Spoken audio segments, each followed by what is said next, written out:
नमस्कार, सत्यहिंदी.com में आपका स्वागत है। एक नजर अब तक की सुर्खियों पर। लखीमपुर हिंसा के मामले में आज सुनवाई हुई। इस दौरान chief justice of India N V Ramana ने कहा कि आरोपी पर हत्या यानी 302 का आरोप है, इसके साथ वैसा ही व्यवहार करें जैसा हम अन्य मामलों में अन्य व्यक्तियों के साथ करते हैं। कोर्ट ने कहा कि हमें उम्मीद है कि जिम्मेदार सरकार और पुलिस काम करेगी। सीजीआई ने कहा कि जब 302 का गंभीर आरोप है तो आरोपी के साथ कैसा व्यवहार किया जाएगा। ऐसे नोटिस भेजकर कि कृपया आ जाइए, कृपया हमें बताइए, या सीधे जाकर गिरफ्तार करेंगे। इस दौरान यूपी सरकार की ओर से पेश वकील हरीश साल्वे ने कहा यह गंभीर केस है, जिस पर सीजीआई ने कहा कि अगर ये गंभीर केस है तो इसे जिस तरह से आगे बढ़ना चाहिए था वह आगे नहीं बढ़ रहा है, ऐसा हमें महसूस हो रहा है। सीजीआई ने कहा कि कार्रवाई केवल शब्दों में दिख रही है।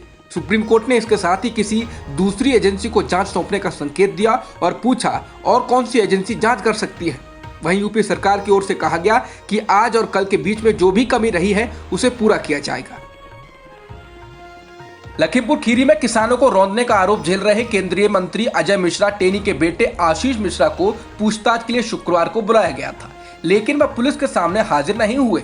उत्तर प्रदेश पुलिस ने गुरुवार को आशीष मिश्रा को समन भेजकर कहा था कि वे पूछताछ के लिए शुक्रवार सुबह 10 बजे हाजिर हों। पुलिस ने केंद्रीय मंत्री के घर के बाहर नोटिस भी चिपकाया था। आशीष का पुलिस के सामने हाजिर ना होना यही बताता है कि उसे पुलिस का कोई डर नहीं। लखीमपुर मामले में पुलिस के सामने पेश होने की बजाय गायब होने वाले मंत्री अजय मिश्रा के बेटे आशीष मिश्रा को लेकर समाजवादी पार्टी के प्रवक्ता अनुराग भदौरिया का कहना है कि आशीष मिश्रा नेपाल भाग गए हैं। भदौरिया ने कहा कि आशीष मिश्रा इतने दिन तक झूठ बोलते रहे। उन्होंने कहा कि उत्तर प्रदेश में जंगल राज चल रहा है। वहीं कांग्रेस ने कहा कि वो भागा नहीं है, भगाया गया है। किसानों के पक्ष में आवाज उठाने को लेकर सुर्खियां बटोरने वाले सांसद वरुण गांधी को बीजेपी के राष्ट्रीय कार्यकारिणी से हटा दिया गया है, जिसके बाद वरुण गांधी की प्रतिक्रिया आई है। वरुण ने कहा कि वो पिछले 5 सालों में एक बार भी इस राष्ट्रीय कार्यकारिणी बैठक में शामिल नहीं हुए। मैं इस बारे में ज्यादा सोचता ही नहीं। बता दें, वरुण के अलावा उनकी मां और सांसद मेनका गांधी को भी इस लिस्ट से हटा दिया गया है और बीजेपी सरकार की आलोचना करने वाले बीजेपी के वरिष्ठ नेता सुब्रमण्यम स्वामी को भी हटाया गया है। पेट्रोल और डीजल के दाम में शुक्रवार को लगातार चौथे दिन बढ़ोतरी की गई। इससे ईंधन की कीमतें नई ऊंचाई पर पहुंच गई हैं। दिल्ली में पेट्रोल में 30 पैसे की बढ़ोतरी की गई है और इसके साथ ही इसके दाम 103 रुपए 54 पैसे हो गए हैं। इससे एक दिन पहले इसके दाम 103 रुपए 24 पैसे प्रति लीटर थे। दिल्ली में डीजल के दाम में भी 35 पैसे की बढ़ोतरी की गई है और इसके साथ ही इसकी कीमत 92 रुपए 12 पैसे प्रति लीटर हो गई है। महानगरों में सबसे महंगा ईंधन मुंबई में है। अब मुंबई में पेट्रोल 109 रुपए 54 पैसे प्रति लीटर है और डीजल 99 रुपए 92 पैसे प्रति लीटर। कोलकाता में पेट्रोल 104 रुपए 23 पैसे, डीजल 95 रुपए 23 पैसे और चेन्नई में 101 रुपए पेट्रोल और डीजल 96 रुपए प्रति लीटर है। जम्मू कश्मीर में आतंकवादियों की गोली का शिकार हुई स्कूल प्रिंसिपल सुपिंदर कौर की आज शव यात्रा में भारी संख्या में लोग शामिल हुए। इस दौरान उनको इंसाफ दिलाने के लिए नारे भी लगाए गए। बता दें, गुरुवार को आतंकवादियों ने 2 अध्यापकों की हत्या कर दी थी। इससे पहले 3 आम लोगों को भी मारा गया था, जिसके बाद कांग्रेस पार्टी ने बीजेपी सरकार पर हमला बोला है। कांग्रेस पार्टी के प्रवक्ता रणदीप सुरजेवाला ने कहा कि मोदी सरकार देश में वोट तो कश्मीरी पंडितों की रक्षा की दुहाई पर मांगती है, उन्हें सुरक्षा देने में फेल साबित हुई है। कश्मीर में लगातार आतंकवादी आम नागरिकों को निशाना बना रहे हैं। अनुच्छेद 370 को हटाने के बाद आतंकवाद खत्म हो जाएगा कहने वाली सरकार पर अब कांग्रेस हमलावर है।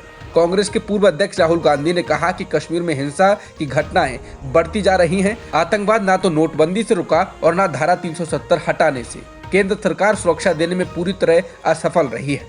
राहुल ने कहा कि हमारे कश्मीरी भाई बहनों पर हो रहे इन हमलों की हम कड़ी निंदा करते हैं व मृतकों के परिवारों को शोक संवेदनाएं भेजते हैं। डेरा सच्चा सौदा के प्रमुख गुरमीत राम रहीम सिंह को सीबीआई की पंचकुला अदालत ने हत्या के एक मामले में दोषी ठहराया है। राम रहीम के अलावा 5 और सह आरोपियों को भी दोषी ठहराया गया है। इसकी सजा का ऐलान 12 अक्टूबर को किया जाएगा। ये मामला रंजीत सिंह की हत्या का है। रंजीत सिंह डेरा की 10 सदस्यों वाली कमेटी का अहम हिस्सा था। 10 जुलाई 2002 को रंजीत सिंह की 4 बंदूकधारियों ने गोली मारकर हत्या कर दी थी।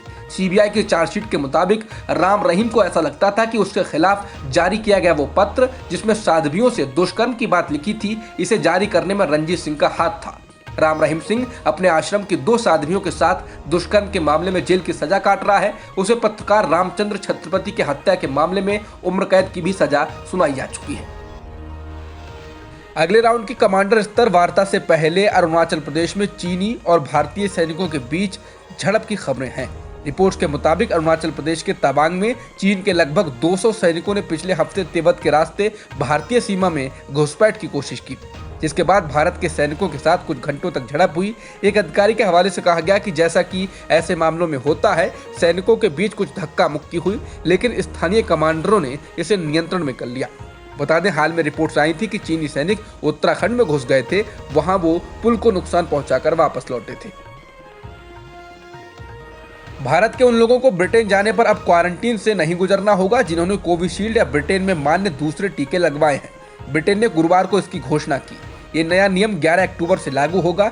इससे पहले सितंबर महीने के तीसरे हफ्ते में ब्रिटेन ने कहा था कि वह भारतीय वैक्सीन लगाए लोगों को बिना टीका लगाए हुए मानेगा। जब इस पर सवाल उठे तो ब्रिटेन के अधिकारियों ने कहा था कि दिक्कत टीके में नहीं बल्कि कोरोना सर्टिफिकेट में है। भारतीय रिजर्व बैंक यानी आरबीआई की मौद्रिक नीति समिति ने रेपो रेट को 4% पर बरकरार रखा है। आरबीआई गवर्नर शक्तिकांत दास ने शुक्रवार को मॉनेटरी पॉलिसी का ऐलान करते हुए कहा कि रेपो रेट 4% पर बरकरार है।